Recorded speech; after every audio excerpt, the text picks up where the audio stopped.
Ku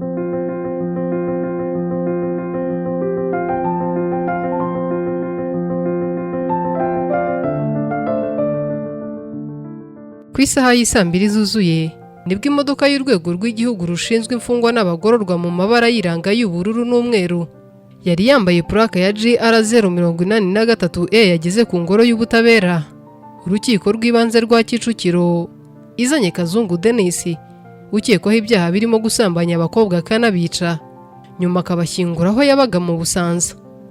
Uyu mugabo ukekwa akaba yarafashwe ku mugoroba wa tariki 5 Nzeri uyu mwaka. Umunsi wa none mu gitondo cyo kuri uyu wa 21 Nzeri imbaga y'abatari bake yabukereye izindukiye kuri uru rukiko ije kumva ibirego Kazungu aregwa n'uburyo yiregura ku ifungwa n'ifungurwa rye. Gusa ariko kandi abenshi bari bafite amatsiko yo kureba niba Kazungu wagaragaye ku ifoto yasakajwe ku mbuga nkoranyambaga ari we koko. Uyu mugabo yararinzwe bikomeye n'abashinzwe umutekano. Ikimenyimenyi mu modoka yasohotsemo yari ikingishijwe inzugi ebyiri, rumwe inyuma rufite amabara y'ubururu n'umweru, hejuru ikirahure cya fime, n'urundi imbere rufite ibara ry'umweru hose. Izi zose zafunguwe Kazungu Denis abona gusohoka mu mupira w'umukara, ipantaro y'ikigina na silipa z'umutuku, ku mapingu akikijwe n'abagabo babiri bari bamufashe umwe iburyo undi ibumoso. Uko niko yasohotse muri iyo modoka yinjira mu rukiko. Urubanza rwe rwatangiye ku isaha y'isa 3 za mu gitondo. Kazungu, umusore w'inzobe yitamuye udafite ibigango bikanganye cyane, ariko kandi ubona ko arimo rwose ukekwaho ibikorwa by'ubugome. Mu rukiko yanyuzagamo agahindukira akareba imbaga yari yuzuye ndetse agasa n'umwenyura.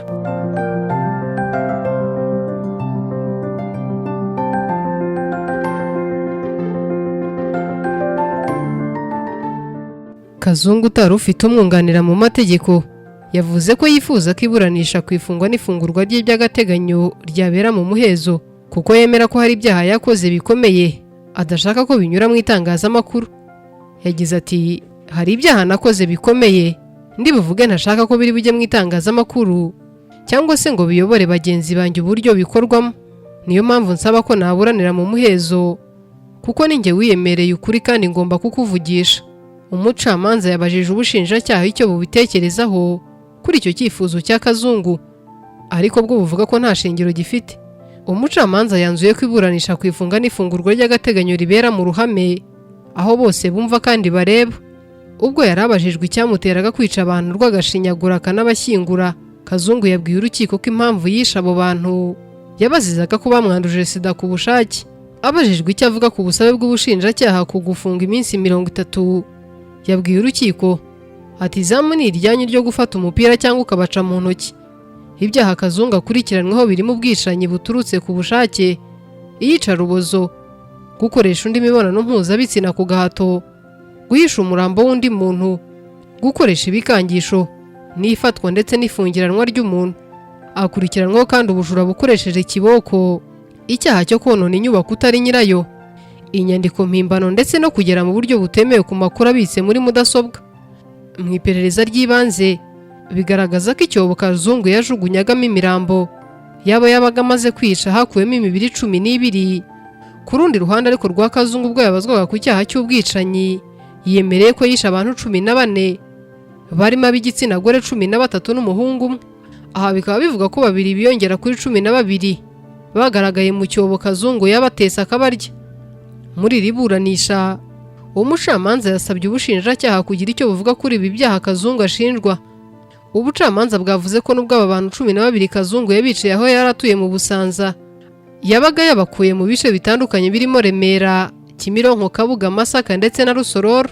Bwavuze ko iyo yamaraga kubageza aho yaratuye, nyuma yo kubashukashuka yahitaga bakingirana, hakabazirika amaguru n'amaboko, ubundi akazana ibikoresho birimo inyundo, imikasi n'amakaramu, akababwira amagambo ateye ubwoba ndetse akabajyana no kubakorera iyicarubozo.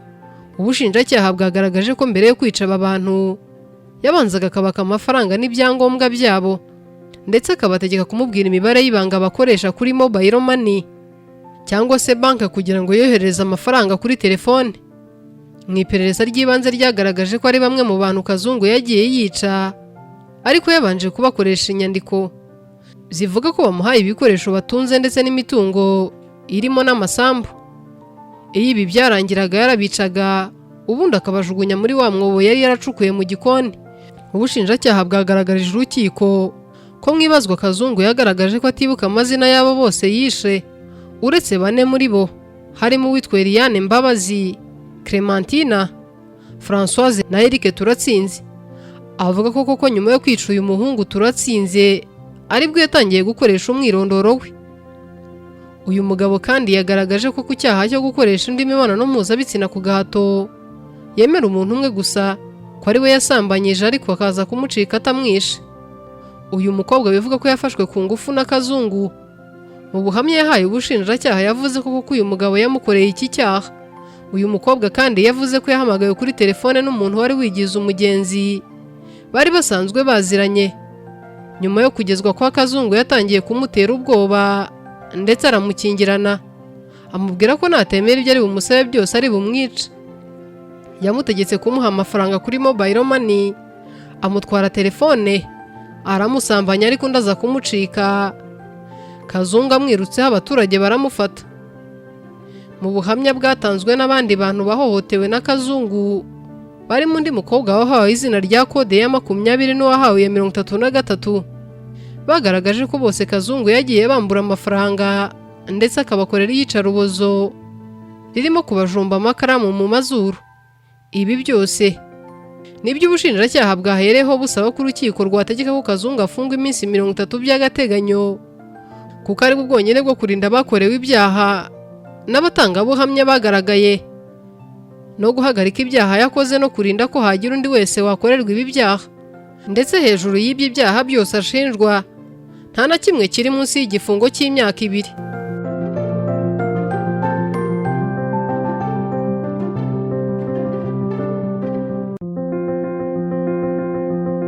Itariki yo gusoma icyemezo cy'urukiko ku ifungwa n'ifungurwa by'agateganyo riteganyijwe tariki 26 Nzeri uyu mwaka wa 2023. Reka nkushimire kandi nkwemerere kuzahaba nkongera nkakugezaho amakuru ajyanye n'uru rubanza rwa Kazungu Denis. Ndi Fifi Pacifique Mutuyimana. Iyi ni Isanzure TV.